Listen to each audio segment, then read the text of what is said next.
Sharyl Attkisson, a former CBS investigative reporter, now an independent investigative reporter, is on the line. She is also the author of the book Stonewalled. Sharyl, good to have you on the program today. It's a good day because you have had some things to say about the Brian Williams matter. You were quoted as saying that and these anchors many times are surrounded by yes men who won't tell them the hard truths. So tell me how you feel about this decision by NBC News to suspend Brian Williams for 6 months without pay. Well, I hope you don't mind that I say I really am not judging on that. I have drawn a parallel, though, to the Hillary Clinton situation, as you know, that she did something very similar. And I think that people should apply similar feelings to either. I call it substitution game, sort of a game in logic that if you think in one circumstance something is one way, then you should think it in the other.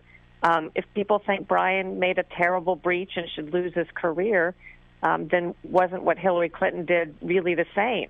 On the other hand, if you think Hillary Clinton, when she said she was shot at by snipers and she hadn't been, if you don't think that was very serious, then you probably shouldn't think what Brian did was also very serious. And I would even argue it's more important when a public official does something or says something like this than when a news journalist does so. But again, that's up for people to decide. I sort of think that Brian Williams is a public official, not an elected official to be sure, but certainly someone that the public can put a great deal of trust in. Given the fact that it now appears, NBC News says that, he has exaggerated his war stories, his war record, and there have been some other exaggerations that they're now looking at. Is this an appropriate punishment? Well, I think that, again, it's up for the network to decide what kind of trust he would have moving forward. And I think that beyond looking into what he's said and done in the past, the hard part for Brian is moving forward. That since he's acknowledged doing this in at least one instance and possibly more, how does he go forward as the face of NBC and cover perhaps, for example, another conflict without that being in the back of everybody's mind, that whatever he's saying might or might not be the case. Just one more thing. I mean, is part of the problem here that you have people who are not only the anchors of big network newscasts, but they're also the managing editors. And though having those two titles together, they accrue so much power that nobody can approach them and have a conversation because they're like the big boss. I think that's right. I think that, a great boss does surround himself or herself by people who will tell them the hard truth, but too often I think people surround themselves by, what's called yes men and women who really don't want to challenge them in the way that they've structured it. The managing editor / anchor is technically in charge of everybody and everything, and who wants to lose his or her career by going to the boss and saying things the boss may not like to hear. So instead you have people kind of protecting. Maybe they're talking to one another about what's happening, but they're really not saying these things to the person himself many times. Sharyl Attkisson, it's funny you raised the fact that Hillary Clinton really basically did the same thing Brian Williams did, and in a way, as you said, it's worse for a public official. Strangely, I think that Brian Williams is being held by the public to a higher standard than a public official because people assume politicians stretch the truth and lie, but they expected more from a news anchor. Perhaps that is what's going on. I would just say, from a neutral standpoint, the situations are so similar that whether or not you expect one or the other to be honest or not, you should feel similarly about both. I mean, really the similarities were uncanny. Yes. In both cases, 12 years after the fact, each one was slightly embellishing and then more and more embellishing until they finally wholly embellished a story out of whole cloth.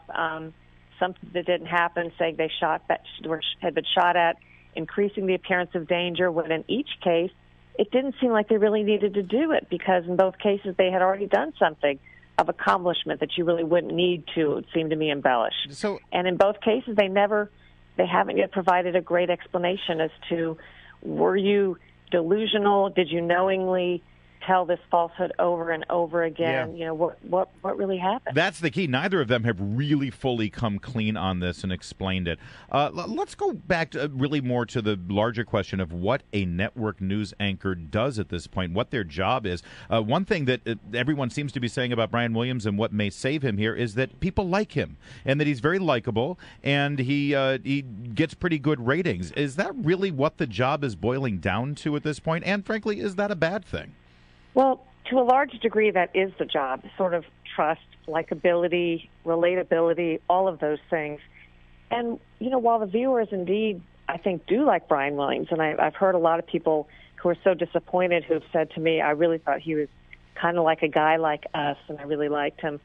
There are people inside NBC that do not, like him for other reasons, because they've dealt with him in circumstances that I guess you would say have not reflected well upon him, at least relating to his peers. Are you hearing from people who either work there or that you've worked with who also worked there in the past?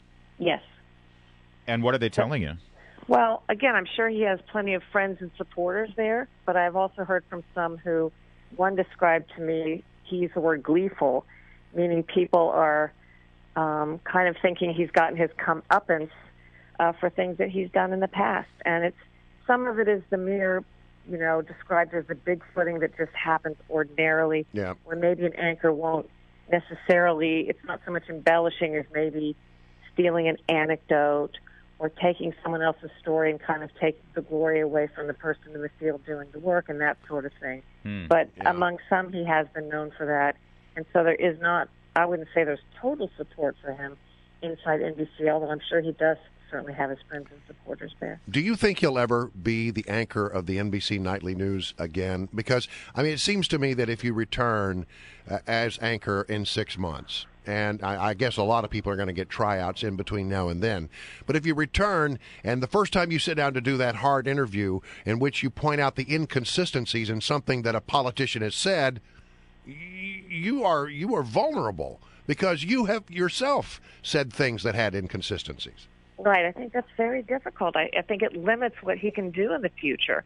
But on the other hand, I would say there are so many examples in today's culture and society, and I'm not saying whether it's good or bad, but where people have done extraordinarily foolish things and been forgiven and moved on.